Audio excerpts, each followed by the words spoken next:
Well, good evening, and welcome to this session of the Silicon Valley Linux kernel walkthrough. I will be your announcer for this evening.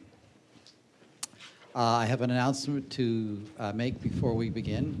I am the newly appointed coordinator for this effort, and I've been talking to some people about what we would like to do from here, and I'm very grateful that Daniel is finishing up his presentation from last week. But if you'd like to talk to me about what you think needs to be done or how you'd like the walkthrough to continue from here, please contact me. We have intentions of trying to create some web mailing lists. And unfortunately, Paul is not in the audience. I was hoping to talk to him this evening after that. But, stay tuned for further announcements. Well, this week's presentation is a follow-up of last week's presentation, where Daniel showed what happened when we introduced some new hardware and Linux was unable to detect it, so we basically diagnosed a plug-and-play problem. And this week, he's going to use Windows and Linux together in order to figure out the exact nature of the plug-and-play problem. So with no further ado, let's hand it over to Daniel.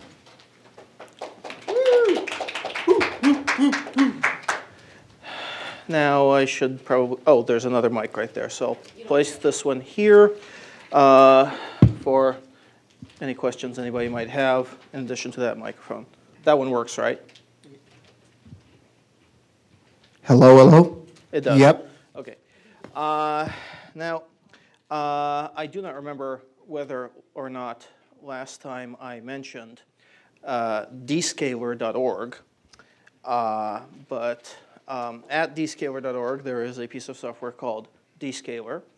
How do you spell that? D-S-C-A-L-E-R. And I know I did spell that last time, but to review, Dscaler is a piece of software that does something that we will not be using tonight, but in the Windows install of that piece of software, it also installs a piece of software called RegSpy, which we will be using. Now, if you remember last time, I left off with showing that in this particular kernel module, various cards are listed, each with different GPIO and VMUX settings, and none of them were the same as any of the other ones. Now,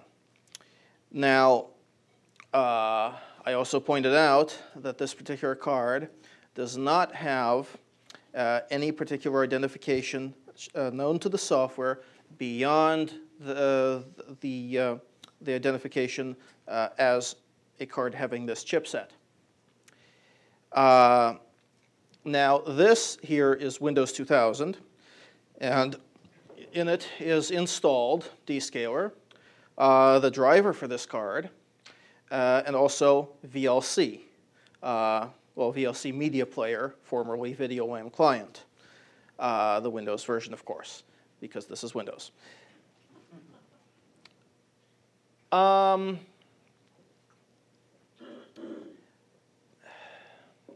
Let's start by opening RegSpy right away, and this is a cold boot right now, well, or reasonably close to it. Here is a shortcut to RegSpy here, and as you can see, you can select a card if you have more than one. There's only one here, and it shows which driver is using, the vendor ID and device ID, which we saw last week, and all zeros for the subsystem ID, because as we saw last week, it does not have one, unlike most of the others in the file. Now, here we have different registers in the chipset and the 32-bit values that are in these registers. Now, there's an option here, Move Up Changes, which basically starts sorting them by the order in which they were last modified. And log state takes snapshots of the current state of all the registers. Now, we may do this in a moment, but first let's take a look through some of these registers. And now, the VMUX that we saw does not appear to be in a register in this chipset. It's just something you tell the chip without having it actually stored in a place where it can be read back. But the GPIOs, they're general purpose input and output, which means they not only have to be written to, but they have to be read as well. And so we will find them in this list. And as you can see, we are going through the list right now, and we do not see them yet. But we are seeing the various other registers as defined by this particular chipset. Now, it just so happens that they are pretty much in alphabetical order here. Here we see two registers whose values change all the time, as you can see. And they're color-coded to show that. And since they are pretty much in alphabetical order, we will find the GPIO ones at the very end.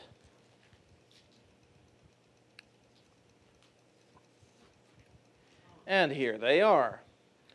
Now, the first one, number 0, is hex FF on a cold boot. The second one, also. The third one, hex BF. And the fourth one, GPIO 3, is 0. Now, rather than making a snapshot for now, why don't we actually do that? Let's make a snapshot of the current state. And as you can see, one snapshot has now been made. So let's now open VLC. And we should probably connect at least some kind of input to the capture card. Now, as I showed the breakout dongle last time, it has several connectors here. It has an S-video input connector. Can the camera see this okay? Yes. Okay. A composite video input connector, left and right audio connectors, and this thing. Now, there are usually two ways to capture audio with a video capture card. One is to actually capture through the capture chip, and the other is for the capture chip to take note of it and then feed it back out through one of these to the sound input on the sound card, which is right here. So here, now, as you can imagine, with only one set of audio inputs, these are the audio inputs used for this capture card regardless, but there are two mutually exclusive video inputs. Now, we have one video source here right now, and it has both composite and S-video outputs. Let's hook all of these things up right now.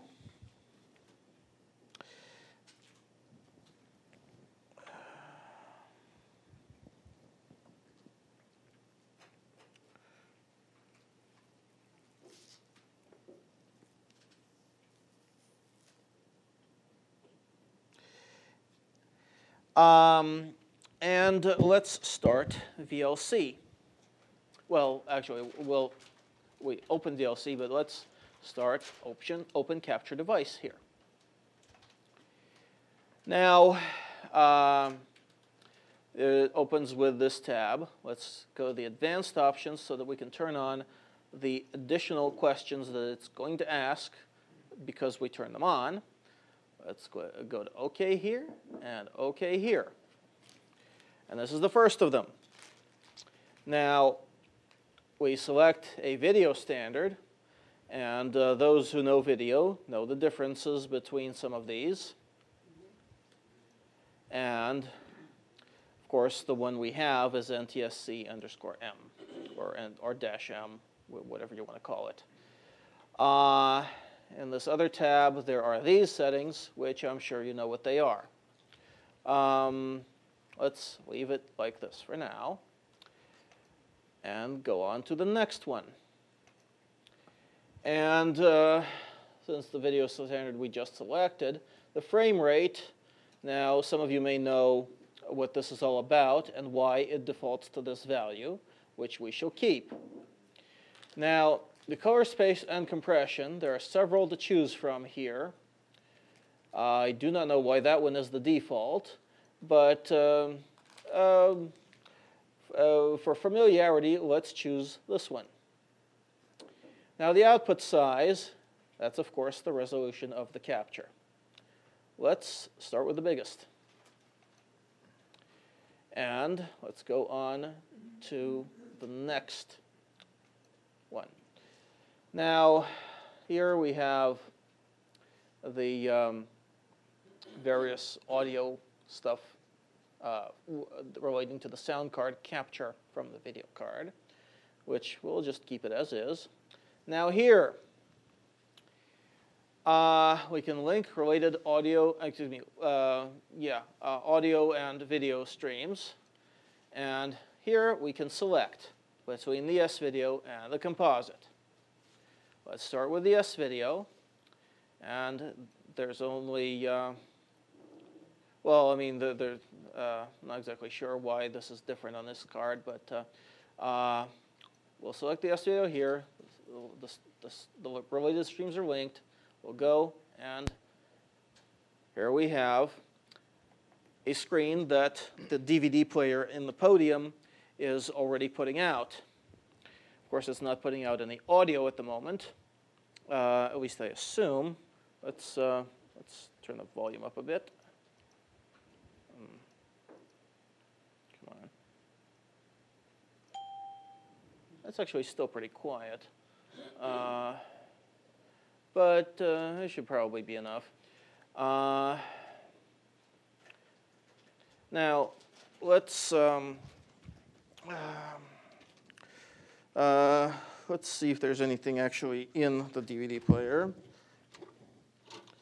And there isn't. Do we have something to put in? Warren said we did. I do not see him. Can you use the camera that you were photographing with? That would be a feedback loop. So why would we do that? I was just asked whether the camera with which this is being videoed can be used as input to this.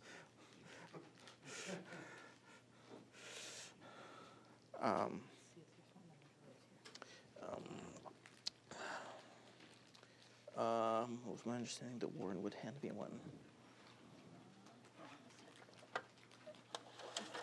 That's not it. No, it's,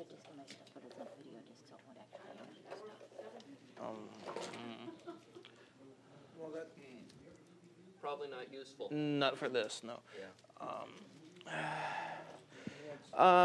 Well, it looks like I am going to have to temporarily leave the room while I find out where to get one of these.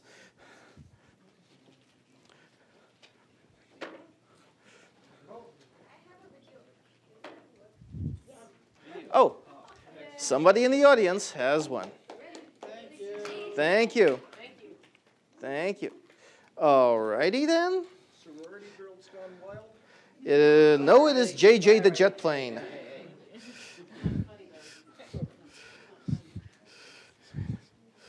Okie doke. Let's put it in. Now, hopefully, we will see that we have both audio and video from this, but let's find out. Looks like it's playing to me. Yes, it's playing, but do we have audio? generally not until after the, Yes. Yes. Yep. Okay, we do have slight audio. Let's turn the VLC volume up. Well, you know, it's appropriate. Laugh Okay. and play in Teletubbyland. Okay. All of your Okay, we favorite obviously do have Teletubbies. audio. Tinky Winky, Tipsy, Now, La and Po. let's Off go the back couch to and on your RegSpy. feet. Get up, dance, And we bounce notice along that with the Boo only Box. GPIO that Join has Caillou, a changed little boy is the with a first very one, big GPIO imagination, 0, as he and his is friends changed to explore the world 7FA. around them. Wow! Brain power to the rescue. Help Jackie, Matt, and Inez save cyberspace from the You know, I was just asked, how does RegSpy know the names of the registers? And you know, I'm not sure. It never occurred to me to find out. In Terrytown with JJ and all of his friends in these And Hex 7FA is now the one that's in GPIO 0. Let's take another log of the state of the registers. I just want to remind people we have some microphones in the audience, so if you want to ask a question or make a comment, please raise your hand so we can get a mic to you so we can be heard on the video being taped. Let's start. Since you seem to have the most questions, have a mic. We have another mic here, so. We've got all the rad moves. Hit it. Oh, we love to play the polka at the palace. Keep both mics on. Okay. Now, we have just logged this state with the GPIO as it is for SVideo. Now, let's go back to VLC and let's close it. And as you can see, it has changed again, this time to hex 4FF.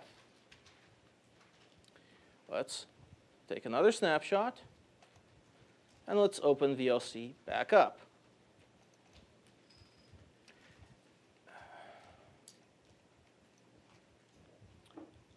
Let's open the capture device again with the same options here.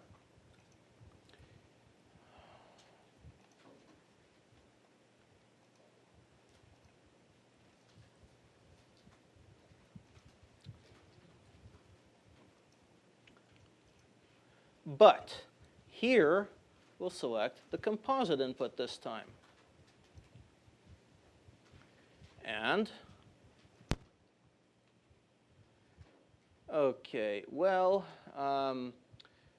since we have stuff here that, that has brought the playback to a standstill, let's just do something here that will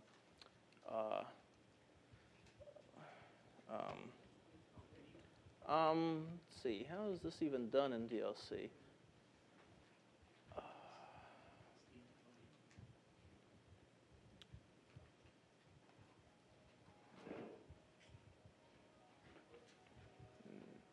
Well, I know what I can do. Eject and put it back in.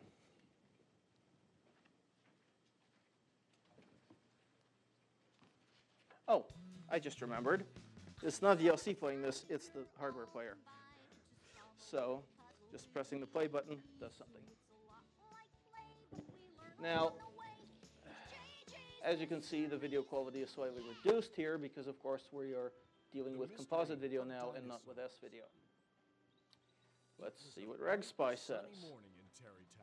Again, we see hex 7FA in 0, and the others have never changed so far. Let's log this state, and let's go back here and close it again. And we go back here, and we log this again. Let's save this now to a file. And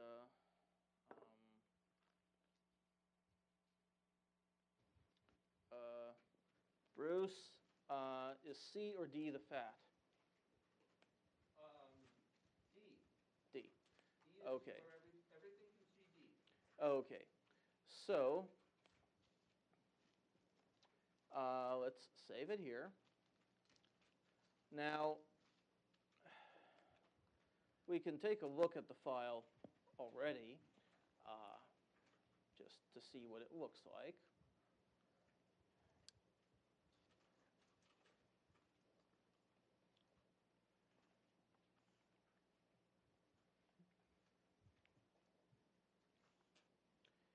And as you can see, it starts off with the stuff that we saw in the window, then the registers as we saw them with both hex and binary.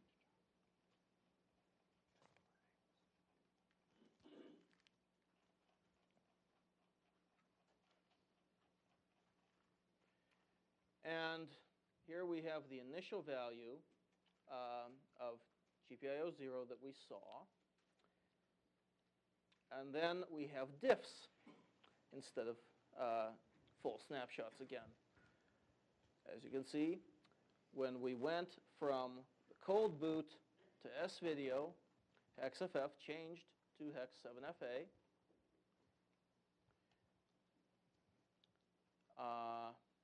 Then we have the full snapshot, and not just what was different, reflected in that diff. And then we have the diff to the next one, where we shut down VLC and 7FA changed to 4FF, and then the full snapshot of that.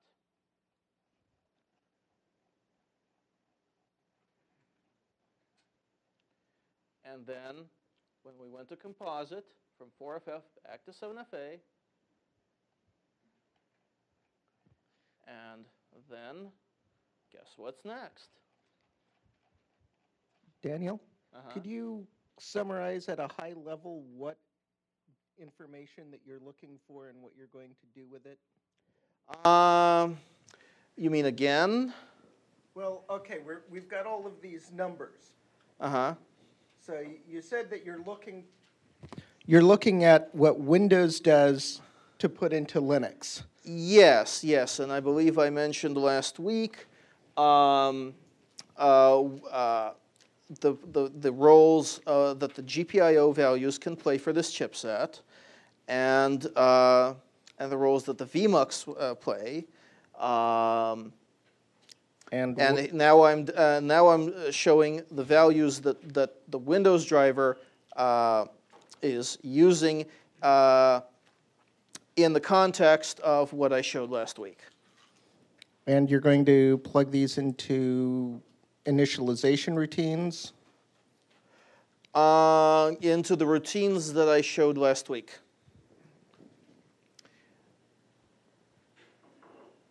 Okay, and of course, when we shut down VLC the second time, 7FA changed back to 4FF, and then the full snapshot of that.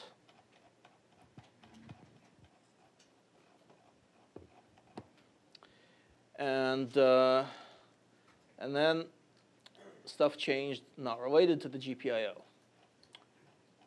when we saved the file, well, or before we saved the file, and end of dump. Now, let's go back to GNU Linux for a little while.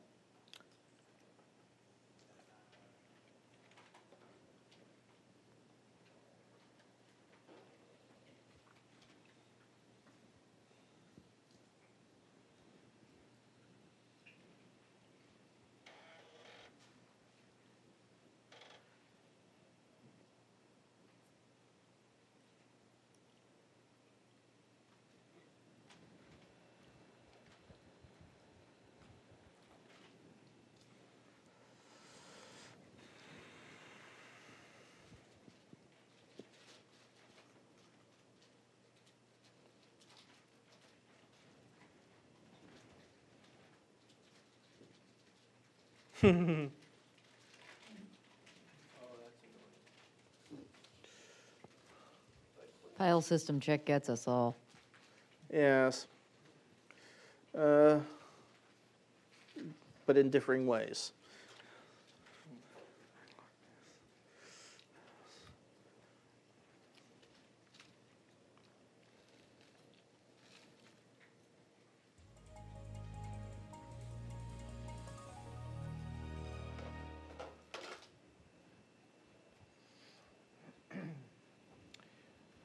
Now, let's start the root shell as we did before. Or no, rather, let's gain root from a regular shell.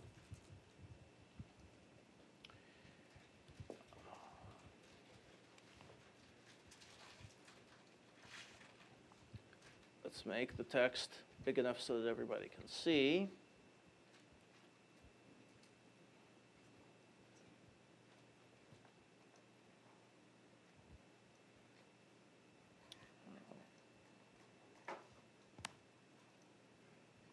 Okay.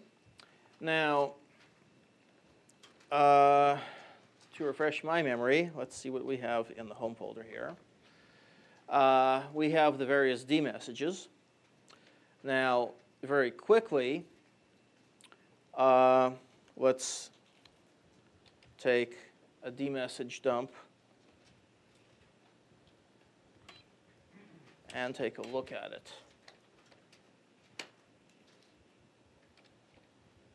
Well, actually, let's see. Let's compare it to the most recent one that we did before.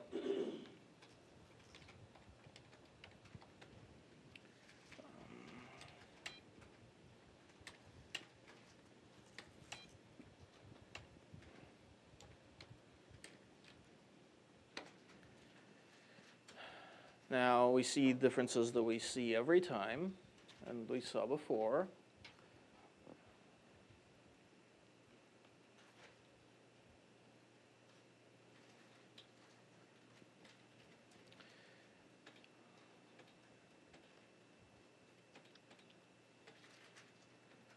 And nothing especially different. So, so the hardware is pretty much as we left it. Let's take a look at that.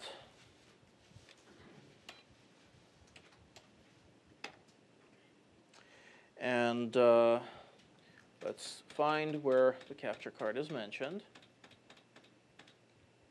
And here we are. As you can remember from last time, we have a list of cards here that we saw in the source as an array, and a complaint from the module that it has no way of knowing which one it is. And then we have other messages relating to the card, and not much else relating to the card. So, let's take a look at where we had the source again.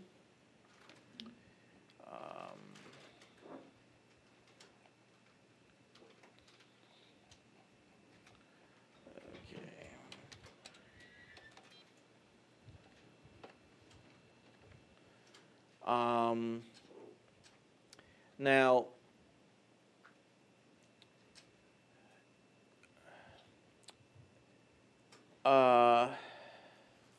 the directory that had the stuff, if you remember, was in drivers.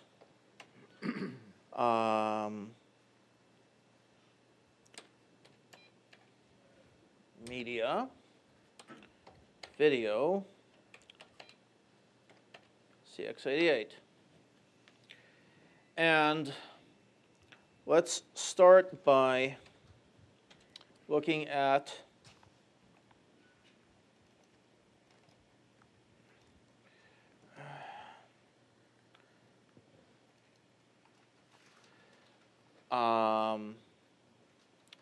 the file where we saw the details of the cards in the array.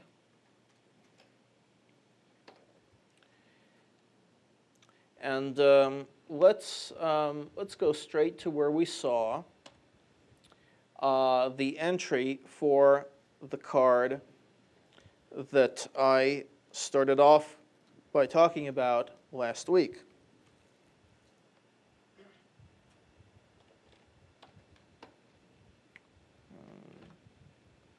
Here we are. Now, as you can see, these should look familiar. At least now they should. They didn't when we saw them last week, right? This is because when I submitted the patch that contained this entry, these are the same values that I saw then. A little bit of explanation of the VMUX values that I saw.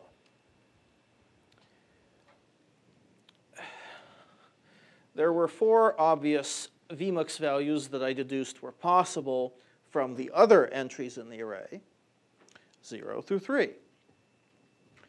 And they seem to select different video inputs. And what I did was I tried various VMUX and to see which video input went to what. And I found that 1 went to composite and 2 went to SVideo. 0 and 3 didn't do much of anything. But 3 did slightly less anything. Could you explain what you mean by that? Slightly less anything? Yeah, what sort of almost anything did, almost not anything do the other 2 do? In a moment. Before I go into that, if you remember, I said to notice that there were 3 here, even though there were 2 inputs on the card. Now, as you now saw in Windows, there was a cold boot value for the GPIO, and there was one value that was used during the capture, and a third value used when the capture was shut off. Now, as far as I could tell, nowhere in this module was there a value used for shutting off the capture. As a result, when capture devices are closed after using hex 7FA, it stays hex 7FA, and the card still keeps capturing even though it's not going anywhere. So I went through the .h file that we saw last week that showed these constants and several others. And the one that jumped out at me as the least inappropriate for not having any input was the one that is debug. And we will see why in a moment. Now, I mentioned that 0 and 3 didn't seem to get much input of anything, but 3 had slightly less anything. And looking at some of the other entries in this array, you'll see that on many of them, 0 is for a television tuner, which obviously this card does not have, but those of you who saw me show the PCB last week saw that there seemed to be a big empty spot on the card where a label was. That's a spot on the PCB for using the same PCB with a tuner. So presumably, 0, when versions of the card that have a tuner are used, would be that tuner. And I found that 0 produced a slight bit of noise, and 3 did not. So there's the slightly less anything. Now, based on the information that we've seen in Windows and here, it becomes apparent that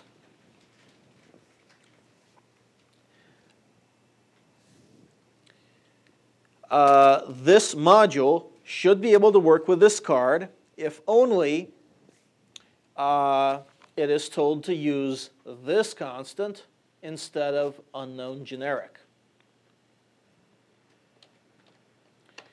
Now, let's take a look at what that constant was.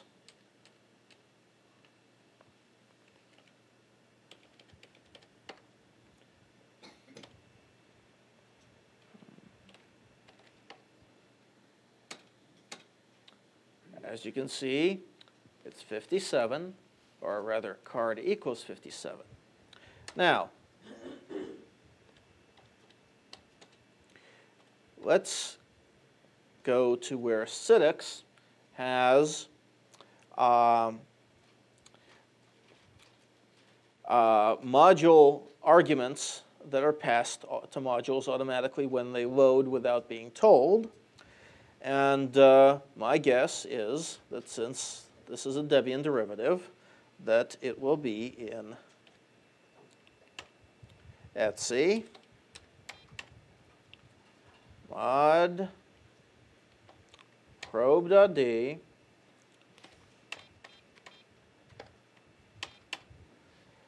well, it doesn't have a separate options file. Well, maybe in the directory here. No. So what? Let's just pick one at random.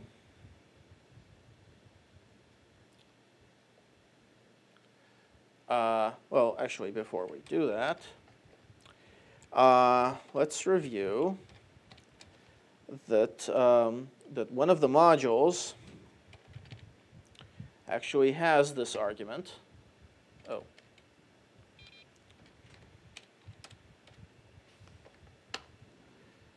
And we find that it is not this one.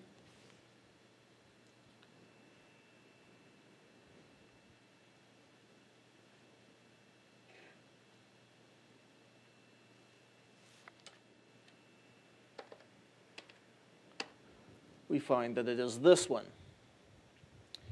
So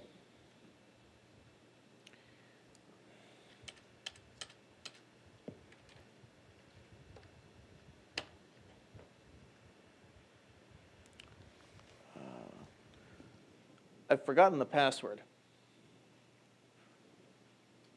Usual. You know, that we use at Rick's. Okay. Okay. Now, interesting that this already mentions the card and other cards in various different ways. But not in a way that we want. But what we can do is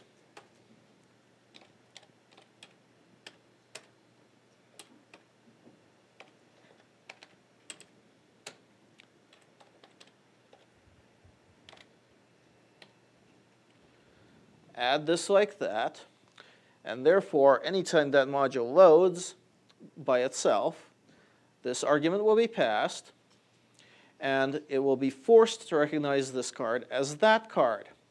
Let's see what happens when we do that. Now, of course, there's two ways we can have this do this. We can unload the module and reload it, or we can reboot and see it happen automatically. Why don't we do the latter to make sure this works automatically?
I've just now noticed that the volume is a bit down. Let's turn it up.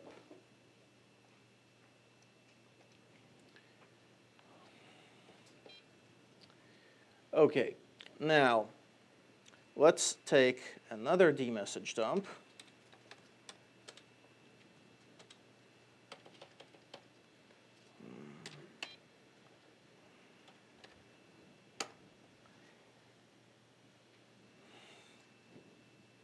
And let's compare them.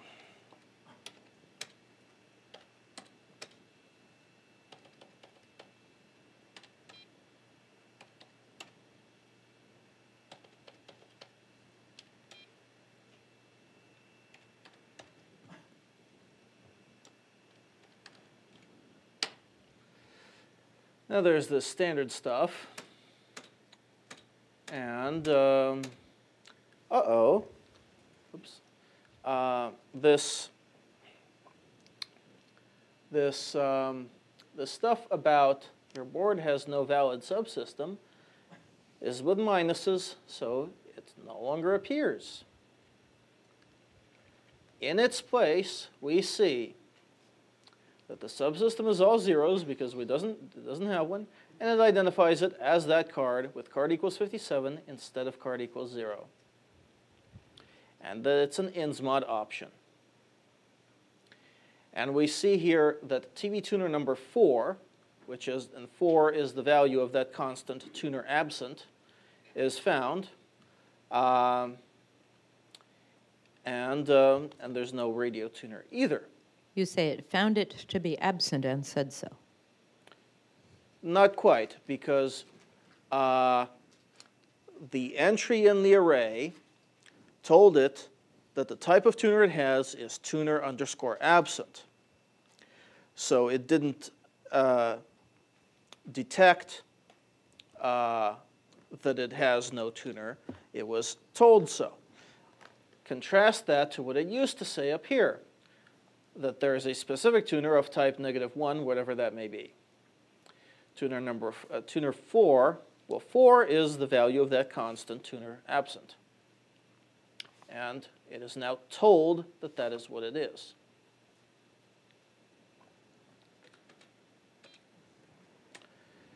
Now, let's take a look at what we can get from the card.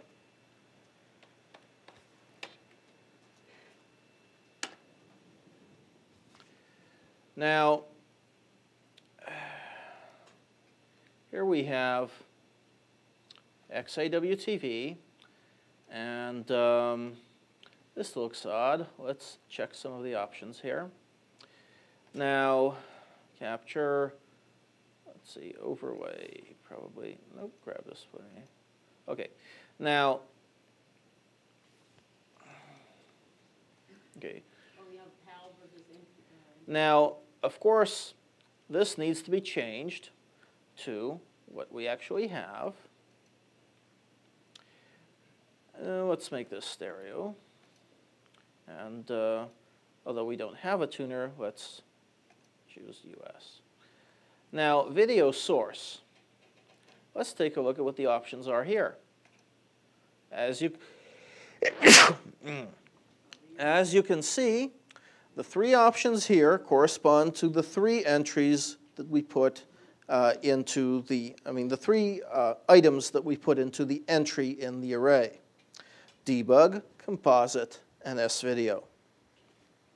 And it is currently set to debug since that appears first in the list because it appears first.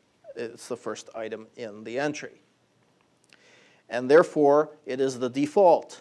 And that's what it starts out with. And that is why I decided to put the debug entry first, even though it had a higher vmux value. And as you can see, it is still on debug, and we are getting nothing here. Let's switch for a moment to SVideo. Now, the green lines that you see here are apparently a bug in XAWTV itself. And it seems to interact badly with various different capture drivers in this way when using S-video specifically. And I don't know why, but it has to do with apparently PCI interrupts of some kind.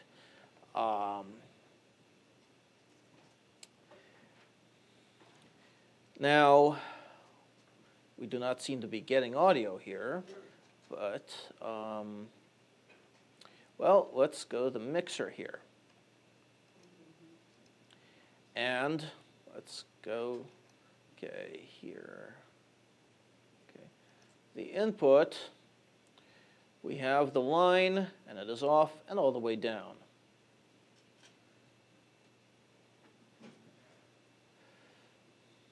Let's turn it all the way up. Now, this is the capture thing, and this is the playthrough thing. Playthrough thing we don't want to do because we want it controlled through software. So, well, that didn't seem to do anything. On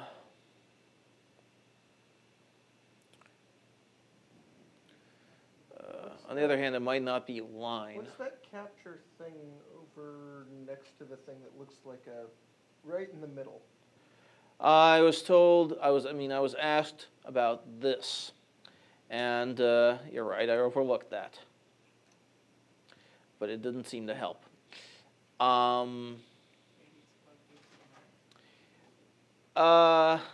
These things might be an issue here. Okay.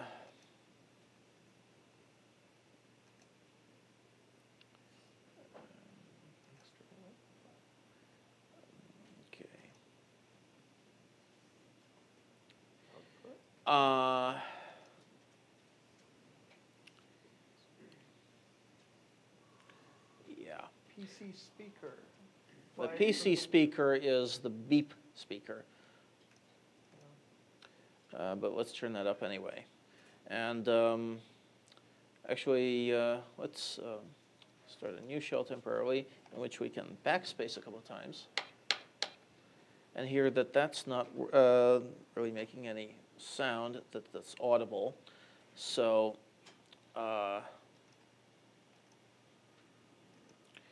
apparently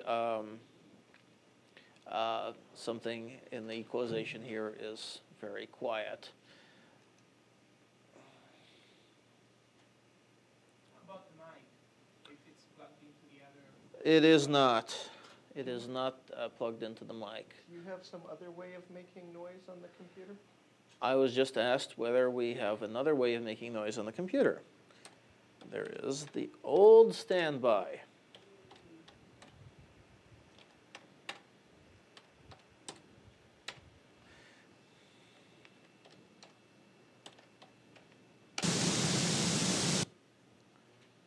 And that, as the name implies, is noise. However,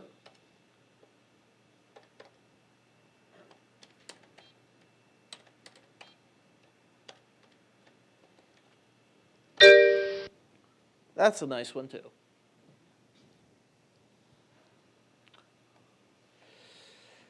So we are getting some audio, just not from here. What about the volume control on Darlene is asking about this volume control because she did not notice that I had already turned it all the way up.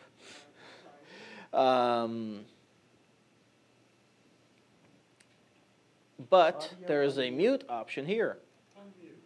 And it is now muted, and now it is unmuted. So that is obviously not it.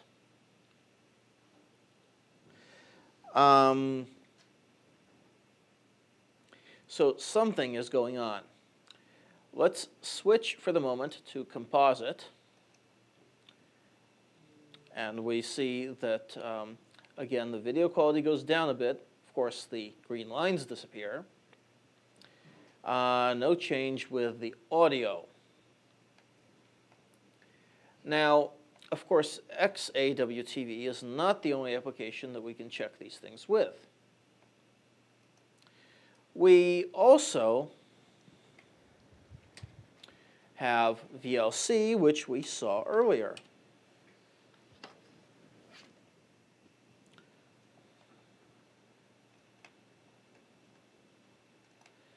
And let's turn it up just like we did before. And let's go the same way we did before in Windows. Now, here we are asked for a device name and an audio device name. We have to make sure those are the correct ones, or at least valid ones.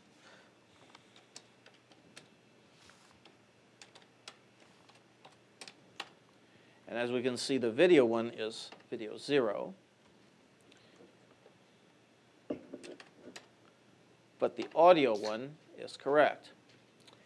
Now, as you can see, it is using the audio from the sound card because that is how we have it hooked up, and because we did not see any specific evidence last time of this card being one that can support feeding the sound through the chip all the way in software. So we change this like so. We specify the NTSC here. And the advanced options are a little bit different from before.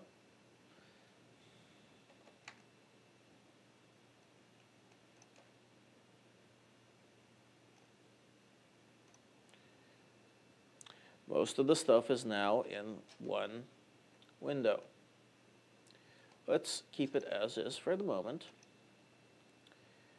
Oh, except for one thing. Yeah, where is it?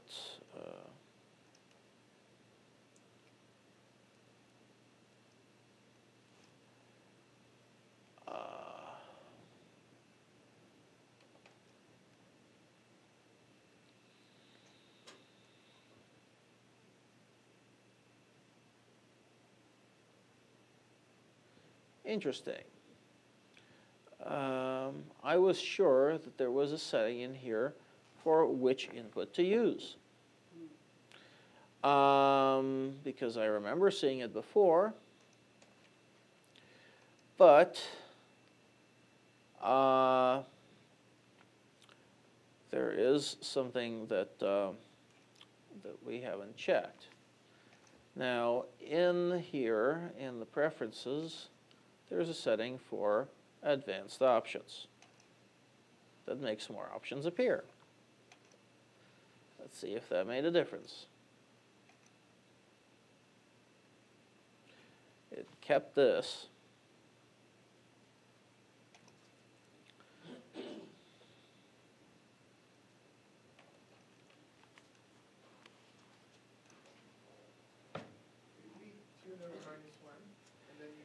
Tuner is, as you can see, tuner to use if there are several ones. Since we don't have any tuner, it doesn't really make a difference. Maybe it's not the application label.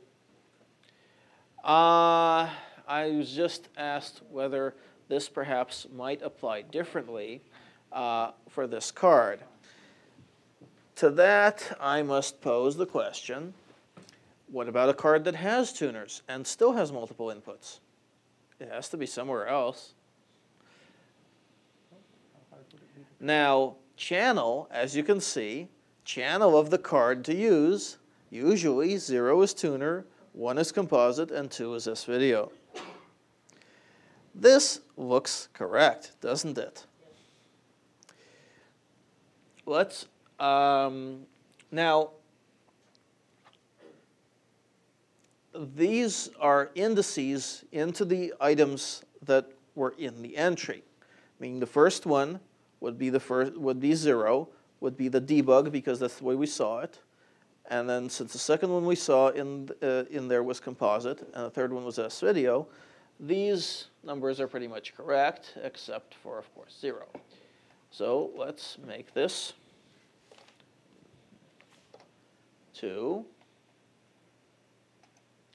And let's let her rip. Favorite dish, sopa. And now we are getting audio, happy to see her back but at no Tarrytown video. Airport. old Oscar was right. There is a Amigos simple are amigos thing that forever. could be wrong here, Everybody and it had a is in fine the meal. preferences, It was also a tasty ending which to I a already great set mystery. in the Windows side. Mystery Which that I could did have not been set it solved here. without your help. The video output module by default here is default, so it picks one of these. Let's Tracy the pick Jet one Plane that's loved reasonable. To do fun things with her good friend Savannah. Bruce is asking why we are not picking X11 as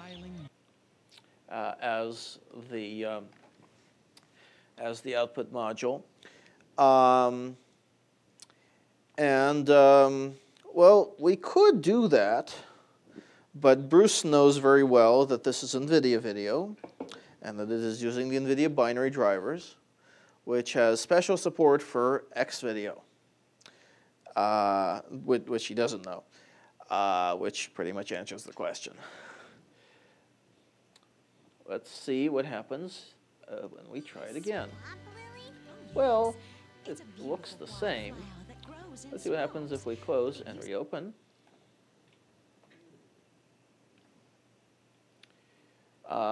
First, let's make sure it's stuck here. Oops. Advanced options. As you can see, it did stick here. Open capture device. This did not stick.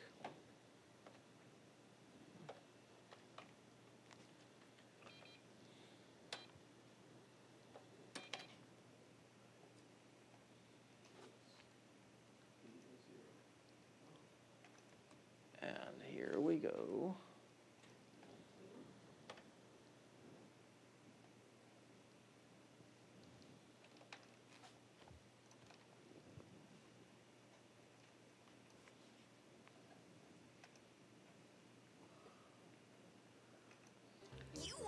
And we see the same thing here. Perhaps the NVIDIA thing is not working correctly, which would explain why this was probably chosen as default, yet we see the same thing. So let's try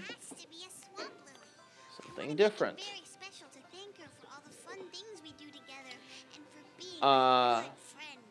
To make sure that we are actually getting video input, let's do something like this.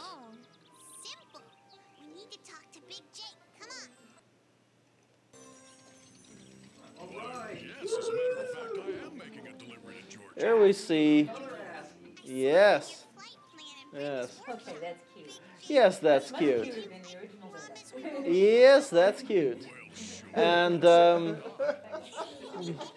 Wow, lots cuter than the original data.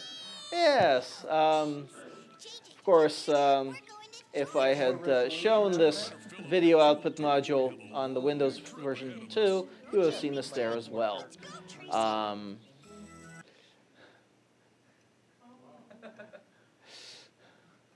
So we know that we are getting video input of some kind. Let's try another video output module here. Yeah, let's try that. And it didn't like that one. Took exception to that.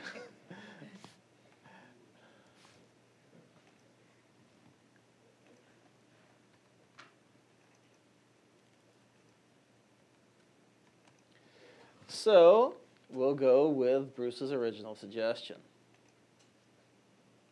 Do you have to change anything else? I was just asked whether I should change anything else, and yes, I should change the other things that I changed.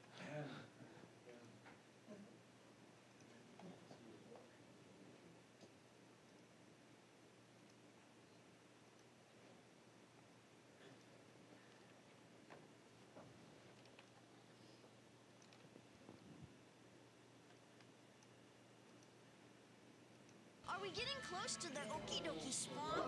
Woo! Now, just to demonstrate that we are this is indeed the S video, I'm going to unplug the composite. As you can see, nothing happens. Plug it back in, and nothing happens. Unplug the S video, and the video disappears. And the audio is still there because, of course, the audio cables are still plugged in. Plug the video back in, and we get it back. So this is that is obviously the S video here, and we are getting the audio, and it looks fine. No more green streakies. Oh yes, we can go full screen. What is the full screen thing here? I'll bet the garden is underneath all those trees. That's our swamp. JJ, you're a genius. Let's go down. Oh, wait a minute. Pretty swamp and find some swamp lilies. There we go. Yes, JJ. Except that of course, in this video output module, with a resolution and refresh rate fixed as we are here for the camera, it doesn't have a lot of choice but to do something like this. And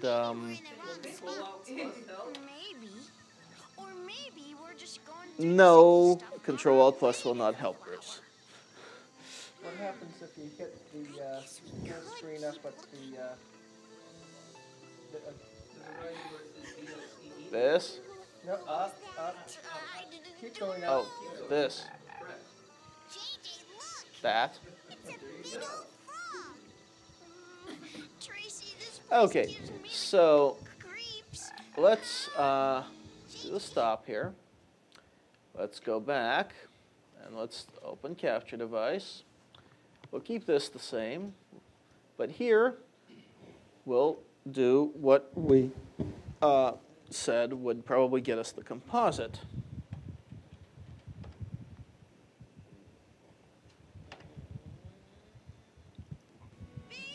Now, as you can see, video quality is slightly reduced again, which tells us that that it probably is the composite. But just to make sure, here I'm unplugging the S video again, and nothing happens. I plug it back in, nothing happens. I unplug the composite, it disappears. Plug it back in, and we get it back. So it seems that this particular time, this capture card is working fine without any changes to kernel code itself, which was not what I was originally expecting last week. But we did use the source code of the module to determine how we should tell the module to use this card correctly. Let's close this for a moment. And let's shut down temporarily.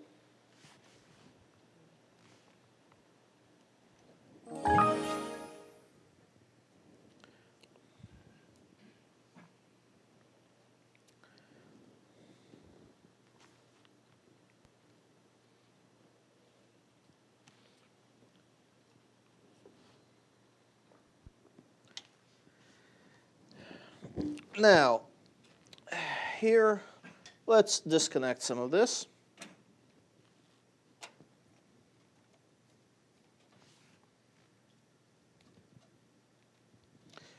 This is the dongle.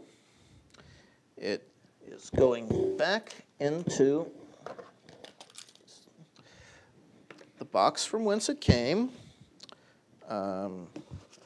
No longer see in here the little baggie that it originally came in, so I'll just drop it in the box.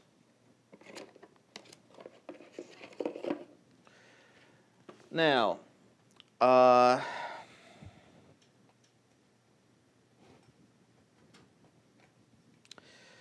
let's pull this capture card.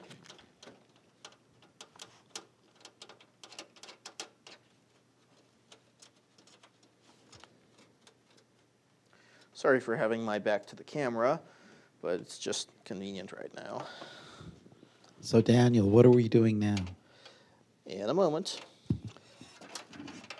For review, this is what the card looks like. This is the anti-static bag from whence it originally came last week. It's going back in for the moment.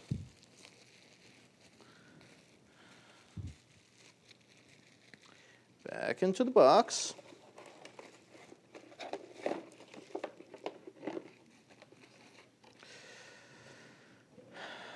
And the box is getting closed. You notice there's another card here. Now, this card, we can see that on the edge here it has an S-video connector and a connector labeled video, which is yellow, which so indicates that it's probably composite video. Now, it says made in Taiwan, has some letters and numbers on it. Has a serial number on the back. Does it have a chip we actually recognize? Yes, that was my next point.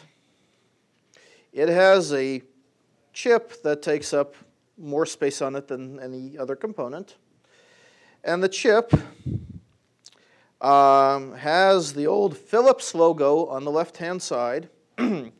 Next to that are 3 lines of text, the first of which begins with SAA 7130, and the only remaining text on that line is HL. Now, we do not know who the vendor of the card is, because it does not say so anywhere. And therefore, we do not know the model of the card. All we know now is the chipset. And it is a different chipset from what we saw before. Let's take this opportunity to put it in.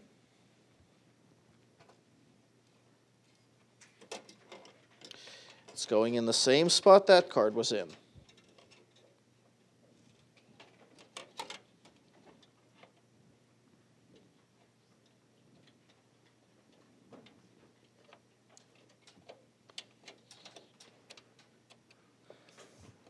So the purpose of this exercise is to take a Wonder card from Taiwan to debug what it is or analyze Right. what it is and get it to work. Yes, and it seems that this time there's a capacitor in the way. I have to move it slightly, hopefully.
Now, if everything goes fine, it should still boot straight into Citrix, correct?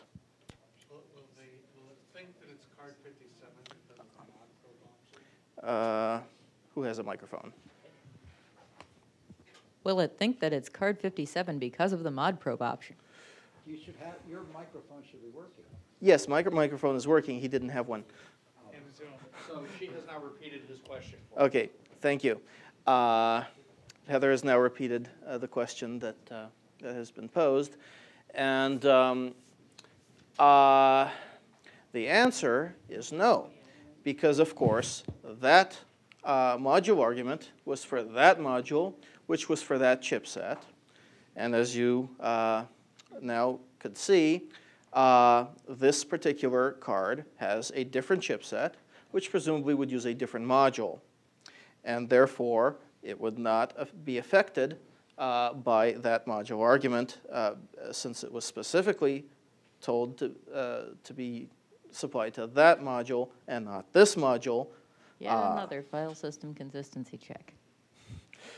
Right. Lost the lottery. 34 times without being checked forced. Well, Just let it finish. someone give that man a mic, please. Give that man a cookie for suggesting we switch to JFS where it won't do that to us anymore.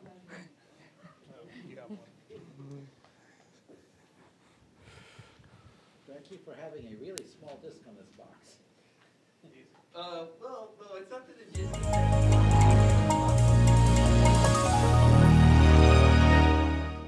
So that's why I can't tell everyone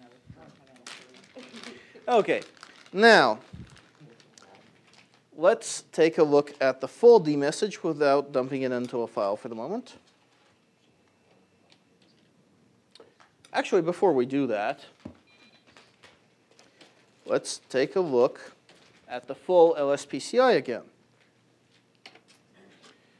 Now, we see that the SAA 7130, as I read, is what it sees it as. And we see this as the slot address. And if you remember from last time,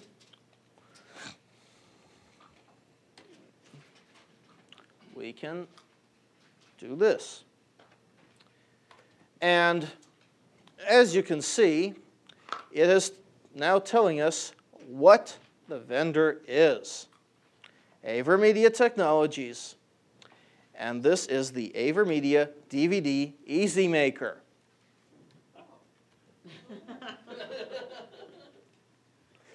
Bruce is laughing because he was previously holding in his hand the Windows CD that came with such a card. And it's not here tonight. And he's pointing out that it is not here tonight. But let's find out whether that will matter. Let's pull up a web browser.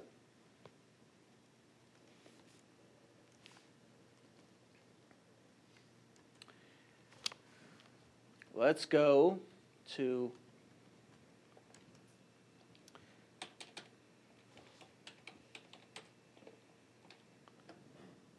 here.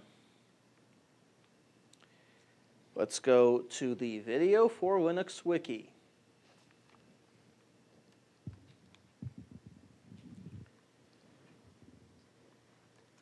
Give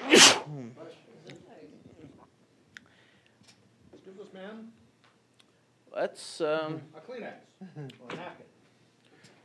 it's just an allergy. I don't know to what. Kernel source code. Now, as you can see, there is a section here for supported hardware. Teletubbies.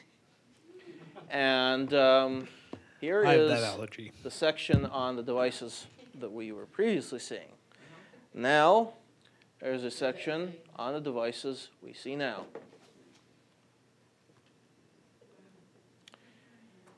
And a bunch of vendors are mentioned here. Let's go to AverMedia, which is the one we saw. And as we can see, the entry on this particular card is in red, which in MediaWiki means that the page does not exist. But they know about the card. You know, we got this host named Google. Yes, we do have this host at Google. Unfortunately, before we use our host services, let's show what happens when we don't.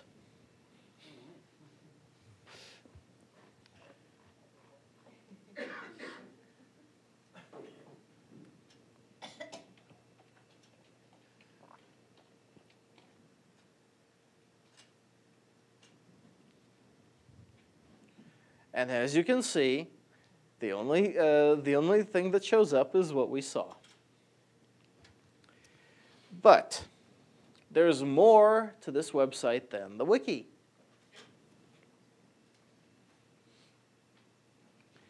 Let's go back a bit. Mailing lists. I'm just warning you that you have about 23 more minutes, so you might want to just skip to the parts that are known. Thank you for letting us know, but I think that this time we'll actually make it. Woot. Now, here we have list archives, and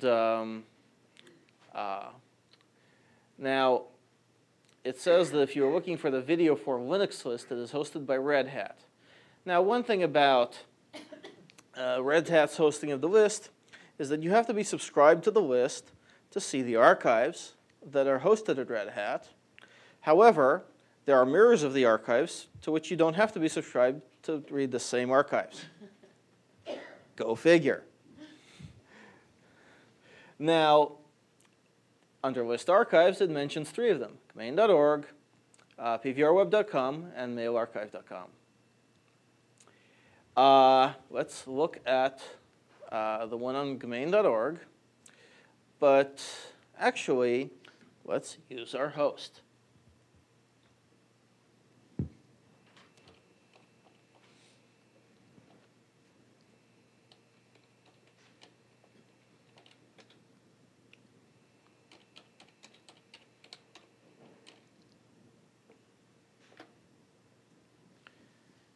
Well, that didn't seem to be any better. Let's go to the actual site.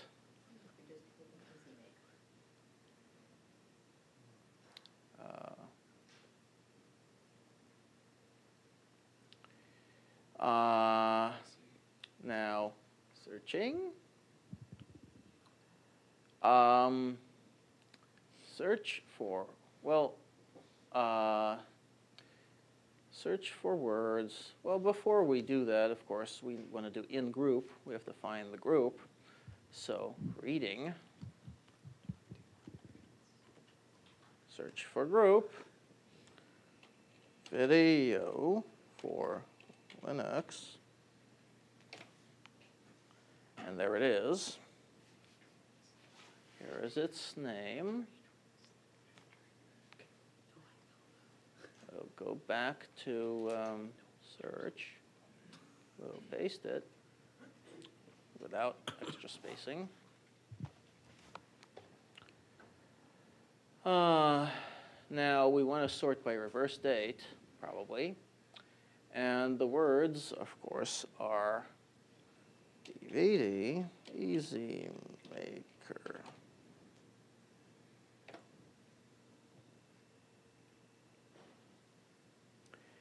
And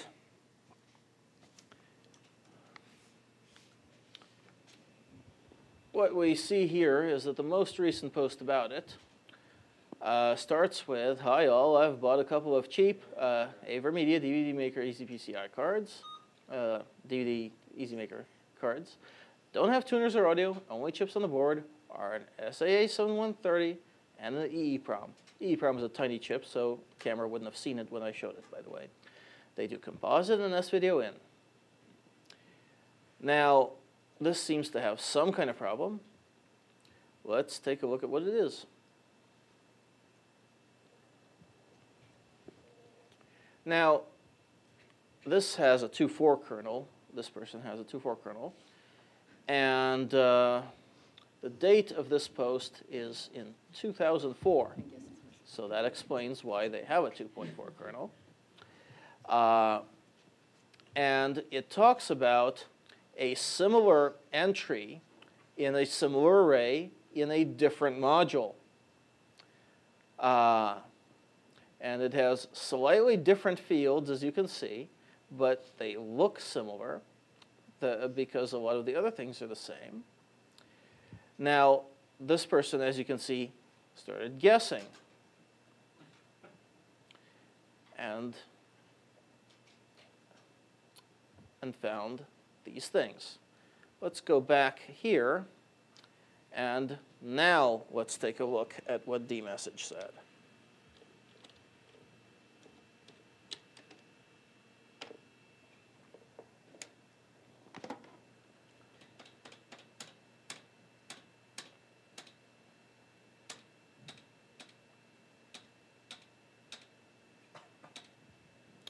Now,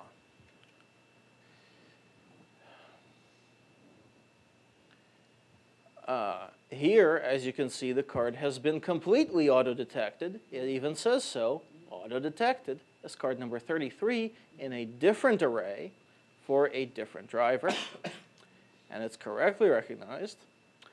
And so this is known. And it shows other info about the card as the way that this driver sees things. Now, sometimes you might find hardware that seems to be recognized, but the recognition of it misbehaves. Let's make sure that this is not happening here. Let's plug in the S-Video connector. Come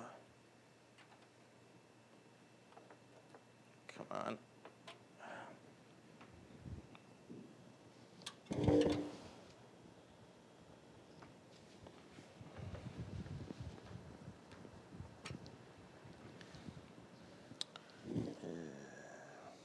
You need any help up there? Seems to be stuck a bit. Don't push it out of its slot. Okay, I got it in. I think. Does anyone have a DVD, by the way? Yes, somebody provided one that is in the player now. All right, good. And the composite is plugged in also now. Plus the comment on allergies to Teletubbies. Now, sorry I wasn't here for that. Let's start up XAWTV again.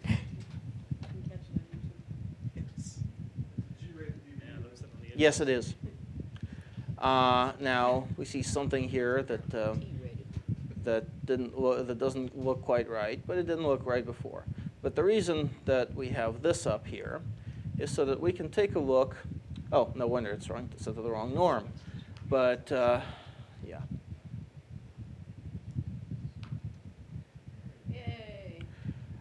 And the video source right now is composite, and it only has two, as you can see. 0 would be composite, and 1 would be S-Video. So let's go back to VLC.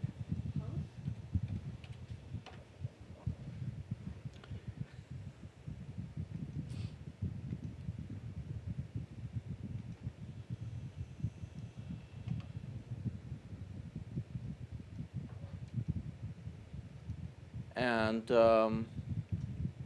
0 composite, 1 S-Video.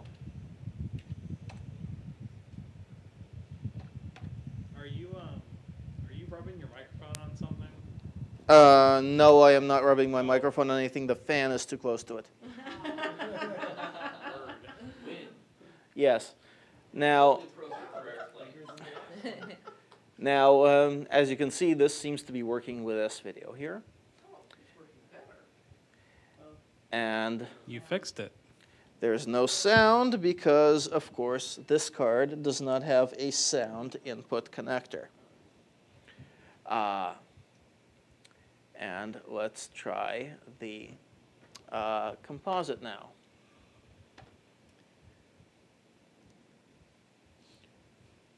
Which, of course, reduces the quality a bit because it's composite. So So we have not, this time, needed to actually edit the kernel code. But as I explained last week, and as I explained this week, this is because the code has been added, in this case by me, that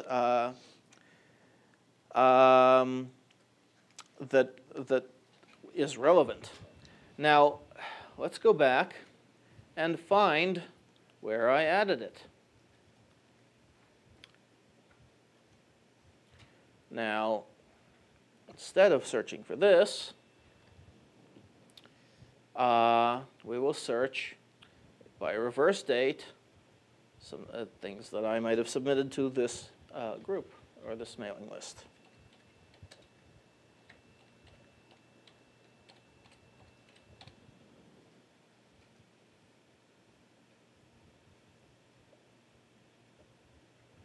Okay, and here is the, okay, this does not seem to be in reverse date.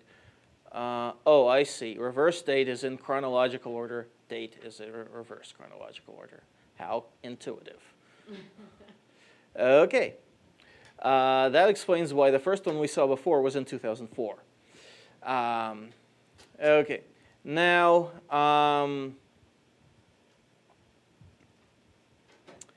this is the the message that we're interested in right now. Well, actually, this one is. Okay. Now,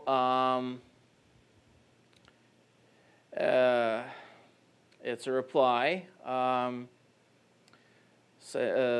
Somebody who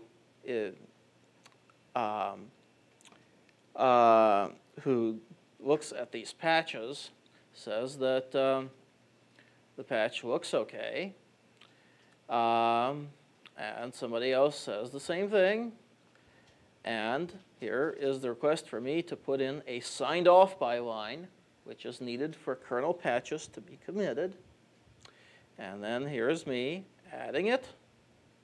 Now, this particular archive of the mailing list does these little things to @signs, but this actually had a real @sign in here. And then here is the patch. Look familiar? It starts off by patching the file with the cards by adding this entry. Now this is the CX88. Yes, yes. You want to do one with the SA, whatever? Jim is asking,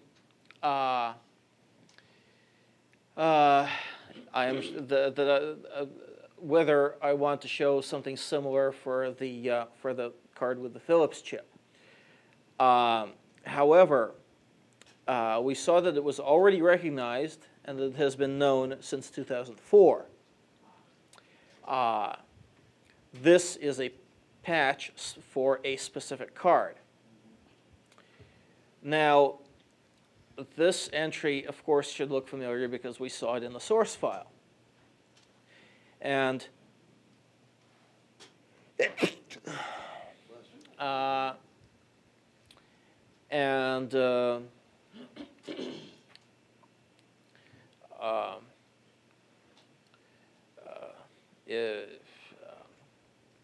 this is a patch adding it, as we saw before, in this file. But the file goes on elsewhere in the same file. It adds an entry to a different array, which we also saw last week, in an array of sub-vendor and subsystem vendor and device IDs. This is the one for the card that I added it for,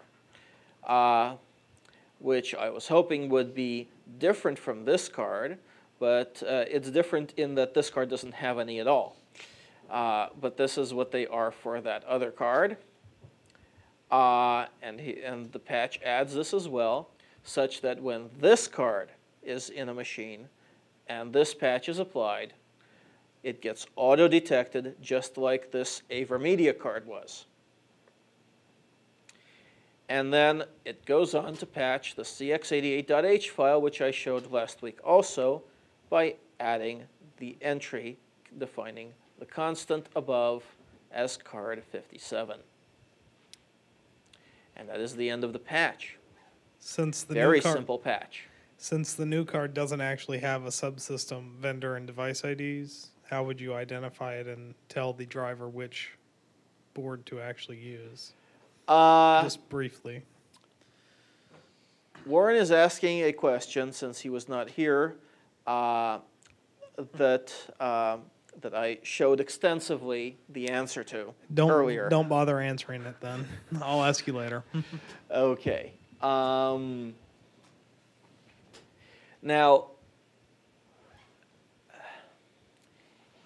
if any of you should find a very simple CX88 based card that is not on the list, whom you see with RegSpy has GPIO values that are completely different from anything in the array, including this, you may find yourself doing the same thing that I did, except with a slightly different patch, adding something slightly different.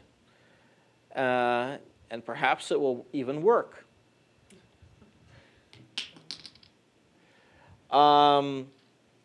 Now, we have a few minutes left here. So, let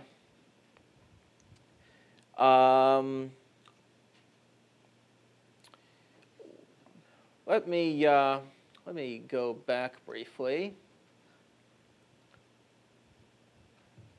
here, and well, actually, here. Now, there is a digital video broadcast list here. Now, let's take a look at the archives here for a moment. I think it was last month.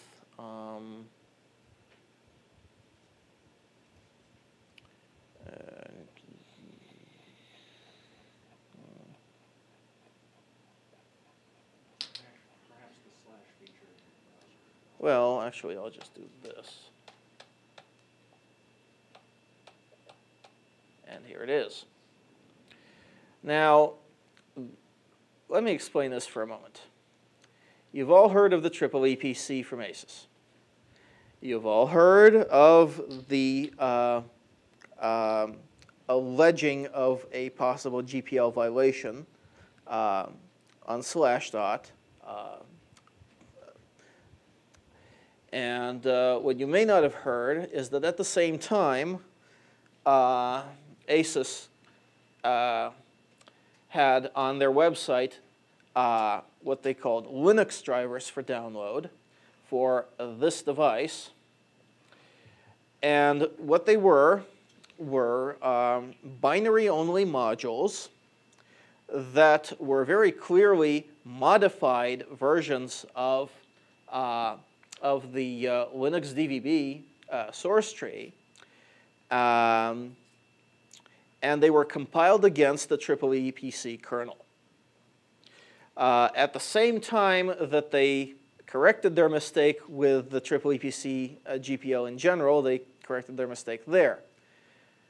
But before they did that, I took those modules, obj-dumped them, and found exactly what differences they contained. Made this patch, which is here. This is well, yeah. Well, no, it's a text file. It's just a dump bin thing. Here, let's take this to Conqueror.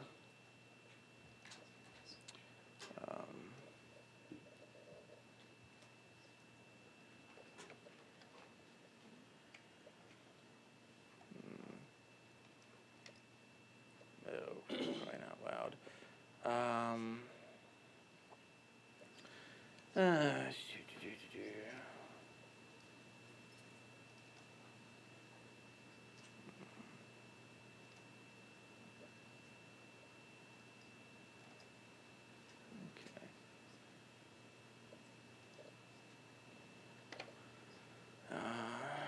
Okay.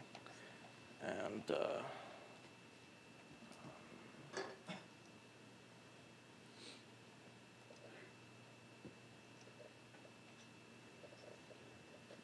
okay.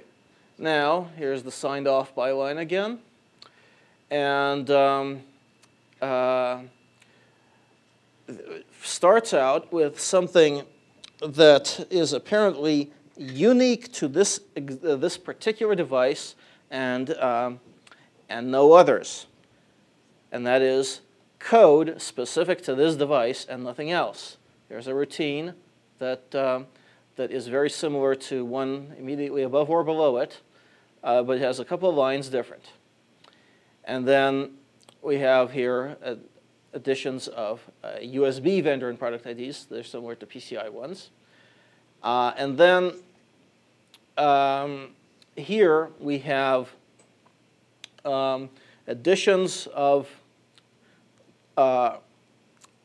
entries in a different kind of array slightly that put the above information into place. And then, of course, the actual IDs. Now, it just so happens that when ASUS released their code the following day, I diffed that against this, and found the primary differences was white space. But figured since we had a few minutes left, I thought you might like to see that. And it is now 9:28. And are we ending at 9:30? Yes. Okay, we are ending at 9:30. So I guess we are pretty much done for this time. And I regret that we did not find any hardware supplied to us here for which we actually needed to change kernel code before your very eyes, as I was originally hoping. Well, Daniel, thank you very much. I think maybe next time we can, it's possible that you could see if anyone has a piece of hardware that they know that is not supported, and possibly go through that exercise a little quicker. I mean, because we've now seen kind of the process a couple times, so maybe actually showing the finishing piece. That is a very good idea. However, I'm not sure that would go more quickly if I were to do it in this way, because of course, part of the reason why it didn't go more slowly now is that we had a previous card for which I actually put in a patch that is so similar. Well, I think that part of the way to speed it up would be to get you the card beforehand and have you actually practice on it and do that. That way you know how to go directly through the steps instead of having to look it all up. I realize that, and the issue with that, of course, that I would be doing the actual work before it's done, before it's here, and all it would be showing here is not the doing of the work, but what I did. Well, we've already seen kind of the doing. We've already seen the investigation, so now it's, you know, it would be very useful to see the last piece. But I think that I think this has been very useful. But yes, I agree. So. However, I suggest to all of you that rather than bringing the next piece of hardware that fits that description to me for that, try this process yourselves. See how well or not you may find that that you're able to do this. And post your results to Wikipedia. Rachel is reminding me that that I did not show the specifics of posting the patches, but I did show that where I posted a couple of the patches, and you can probably figure out the rest on your own.